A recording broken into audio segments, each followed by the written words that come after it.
Assalamualaikum warahmatullahi wabarakatuh.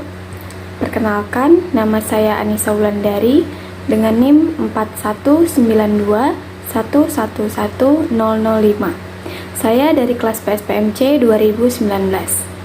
Di sini saya akan mencoba untuk memberikan tutorial mengenai uji PET analisis atau analisis jalur, yang dimana video ini dibuat untuk memenuhi tugas mata kuliah praktikum aplikasi statistika yang diampu oleh Ibu Khairunisah SSI MSI dan dengan asisten laboratorium Kak Alivia Humairah dan Kak Salamah Sulistianingrum. Baik, langsung saja ke contoh yang akan saya gunakan pada uji PET analisis ini. Nah, berdasarkan gambar tersebut, dapat kita rumuskan sebuah hipotesis umum yang akan diajukan dalam analisis jalur atau PET analisis, yakni pengaruh gaya belajar atau X1 dan lingkungan belajar atau X2 terhadap motivasi belajar atau Y, serta dampaknya terhadap hasil belajar siswa-siswi atau Z. Sementara itu, hipotesis yang akan diuji satu persatu antara lain yang pertama, pengaruh X1 dan X2 terhadap Y, pengaruh X1, X2, dan Y terhadap Z, dan pengaruh X1 dan X2 melalui Y terhadap Z.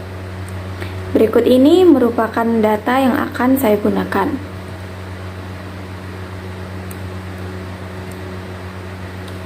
Di sini saya menggunakan sampel sebanyak 50 sampel. Jadi langsung saja kita ke aplikasi SPSS.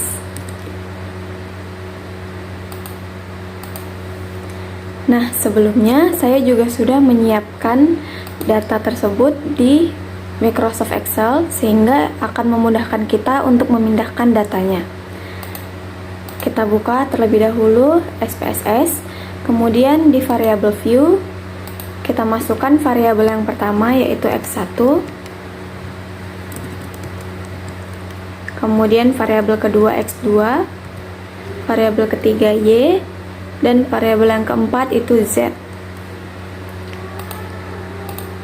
Desimalnya kita ubah menjadi 0. Kemudian untuk label sesuai dengan soal yang tadi sudah saya tampilkan, labelnya kita ganti, kita isi dengan untuk yang variabel pertama itu gaya belajar, variabel kedua itu lingkungan belajar, variabel ketiga adalah motivasi belajar, dan variabel yang terakhir adalah hasil belajar.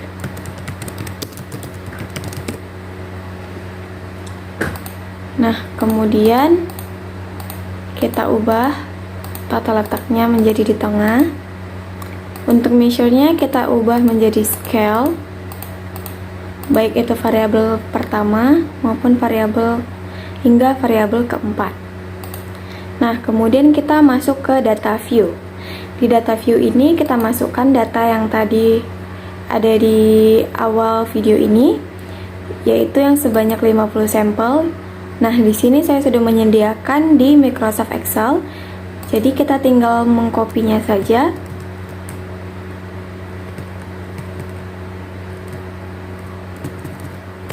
Nah, selanjutnya kita pindahkan ke SPSS di data view. Nah, setelah muncul datanya di data view, kita lanjut ke menu analisis, kemudian kita pilih regression, kemudian kita klik linear. Nah, di kotak dialog linear regression, kita pindahkan variabel X1 atau gaya belajar ke kolom independen. Kemudian variabel kedua yaitu X2 juga kita pindahkan ke kolom independen. Selanjutnya variabel motivasi belajar atau Y kita pindahkan ke kolom dependen.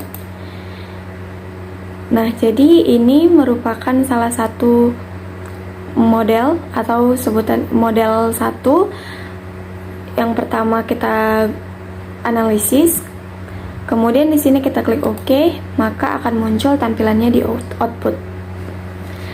Nah, di sini untuk tabel yang pertama, yaitu tabel variables entered atau remove, ini merupakan tabel yang menunjukkan metode yang digunakan. Dalam kasus pengujian ini diketahui bahwa tidak ada variabel yang dikeluarkan atau remove. Selanjutnya di tabel kedua, yaitu ada di tabel model summary. Diketahui di sini bahwa nilai R adalah sebesar 0,698 dan juga nilai R square atau R kuadrat adalah sebesar 0,4488.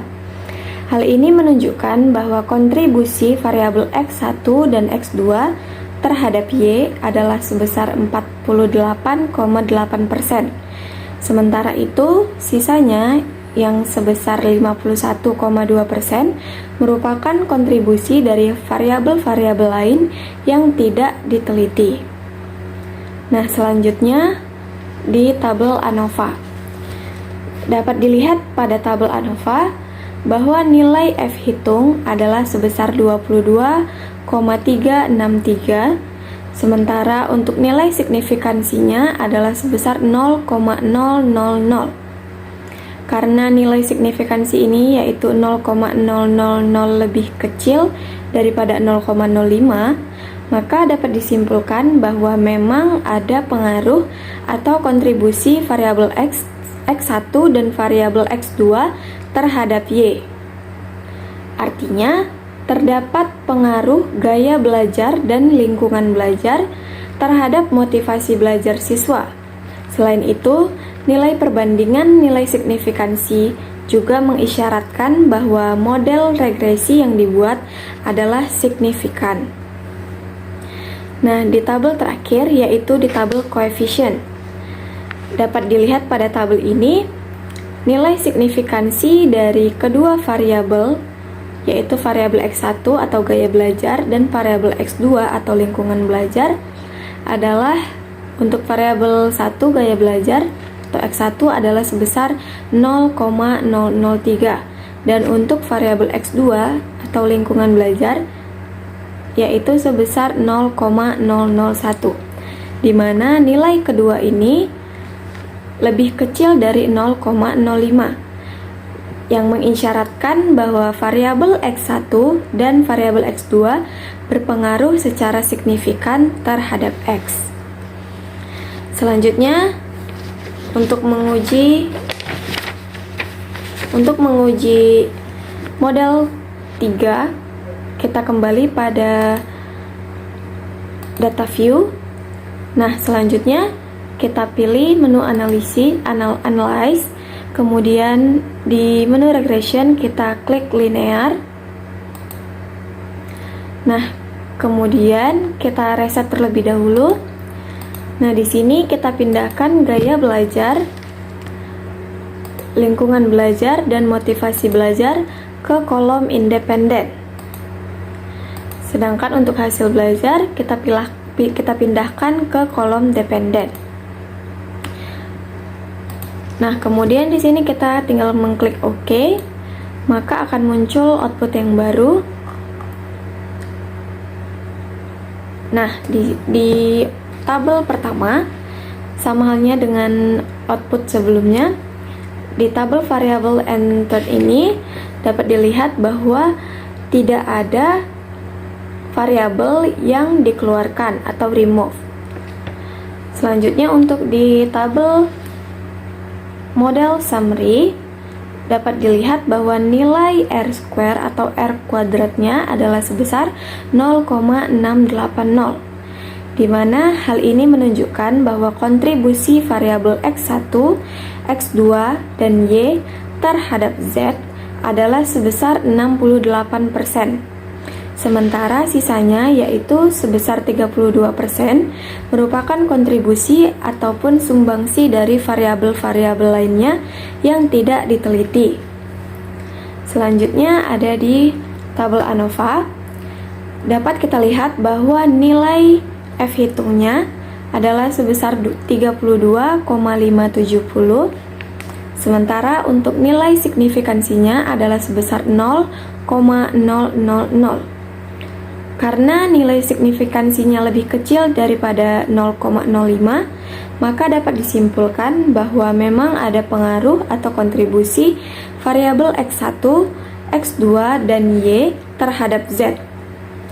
Atau bisa dikatakan bahwa terdapat kontribusi gaya belajar, lingkungan belajar, dan motivasi terhadap hasil belajar siswa. Selain itu, nilai perbandingan nilai signifikansi juga mengisyaratkan bahwa model regresi yang dibuat signifikan. Nah, yang terakhir ada di tabel coefficient. Dapat kita lihat bahwa nilai signifikansi untuk variabel X1 atau gaya belajar adalah sebesar 0,048. Kemudian untuk nilai signifikansi X2 atau lingkungan belajar adalah sebesar 0,209. Dan untuk nilai signifikansi motivasi belajar atau variabel Y adalah sebesar 0,000. Di mana untuk nilai signifikansi variabel X1 dan Y yang bernilai lebih kecil daripada 0,05 mengisyaratkan bahwa variabel X1 dan variabel Y berpengaruh secara signifikan terhadap Z. Sedangkan untuk nilai variabel lingkungan belajar yang sebesar 0,209 lebih besar daripada nilai 0,05, yang artinya variabel X2 tidak berpengaruh secara signifikan terhadap Z. Nah, berdasarkan soal tadi yang akan kita analisis, yang pertama itu nilai X1 terhadap Y. Berdasarkan output dapat kita lihat nilai X1 terhadap Y, yaitu nilai signifikansinya adalah sebesar 0,003, yang dimana nilainya lebih kecil daripada 0,05, maka dapat dikatakan secara langsung terdapat pengaruh signifikan antara X1 terhadap Y. Selanjutnya, untuk variabel X2 terhadap Y itu bernilai 0,001, di mana nilai 0,001 ini lebih kecil daripada nilai 0,05, yang dapat juga dikatakan bahwa secara langsung terdapat pengaruh signifikan antara X2 terhadap Y. Selanjutnya, untuk X1 terhadap Z dapat kita lihat pada tabel coefficient, nilai variabel X1 terhadap Z adalah sebesar 0,048, di mana nilainya juga lebih kecil daripada 0,05, yang dapat dikatakan secara langsung terdapat pengaruh signifikan antara variabel X1 terhadap Z. Selanjutnya, untuk variabel X2 terhadap Z dapat kita lihat bahwa nilainya sebesar 0,209, yang dimana nilai tersebut lebih besar daripada 0,05, sehingga secara langsung dapat kita katakan bahwa secara langsung tidak terdapat pengaruh signifikan antara X2 terhadap Z. Dan yang terakhir adalah variabel Y terhadap Z. Dapat kita lihat di tabel coefficient ini nilainya adalah 0,000, yang nilainya lebih kecil daripada 0,05, sehingga dapat kita katakan bahwa secara langsung terdapat pengaruh signifikan antara variabel Y terhadap Z. Nah, untuk analisis pengaruh X1 melalui Y terhadap Z, dapat diketahui pengaruh langsung yang diberikan X1 terhadap Z dapat kita lihat di tabel coefficient ini di kolom standardized coefficient beta yang nilainya adalah sebesar 0,217. Sedangkan untuk pengaruh tidak langsung X1 melalui Y terhadap Z didapatkan melalui perkalian antara nilai beta X1 terhadap Y dengan nilai beta Y terhadap Z. Untuk nilai beta X1 terhadap Y dapat kita lihat di tabel koefisien output model 1. Di sini nilainya adalah 0,375. Kemudian dikalikan dengan nilai beta untuk variabel Y terhadap Z, yaitu dikalikan 0,579, sehingga hasilnya merupakan 0,217.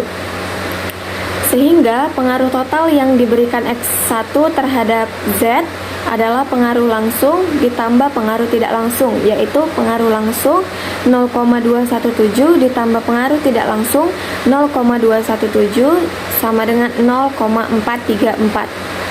Maka dapat diketahui bahwa nilai pengaruh langsung dan tidak langsung adalah sama, sehingga dapat disimpulkan bahwa X1 melalui Y mempunyai pengaruh signifikan terhadap Z, baik itu secara langsung maupun secara tidak langsung.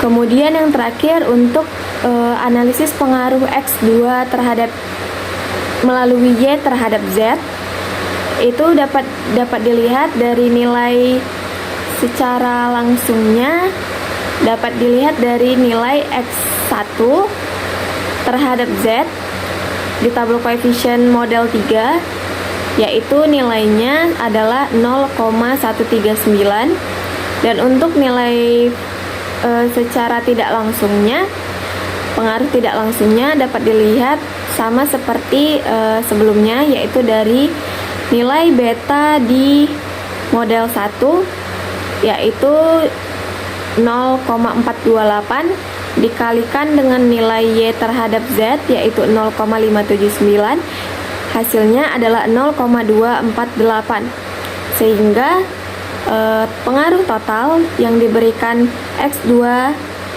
terhadap Z adalah 0,139 ditambah 0,248, yaitu hasilnya sama dengan 0,387. Jadi dari hasil tersebut dapat dilihat bahwa nilai pengaruh tidak langsung lebih besar daripada nilai pengaruh langsung, yaitu nilai 0,248 lebih besar daripada nilai 0,139. Maka dapat disimpulkan bahwa secara tidak langsung nilai X2 melalui Y mempunyai pengaruh signifikan terhadap Z. Nah, kurang lebih itu saja yang dapat saya sampaikan pada video tutorial uji PET analisis ini. Apabila ada salah kata, saya mohon maaf. Saya ucapkan terima kasih telah menonton video ini. Assalamualaikum warahmatullahi wabarakatuh.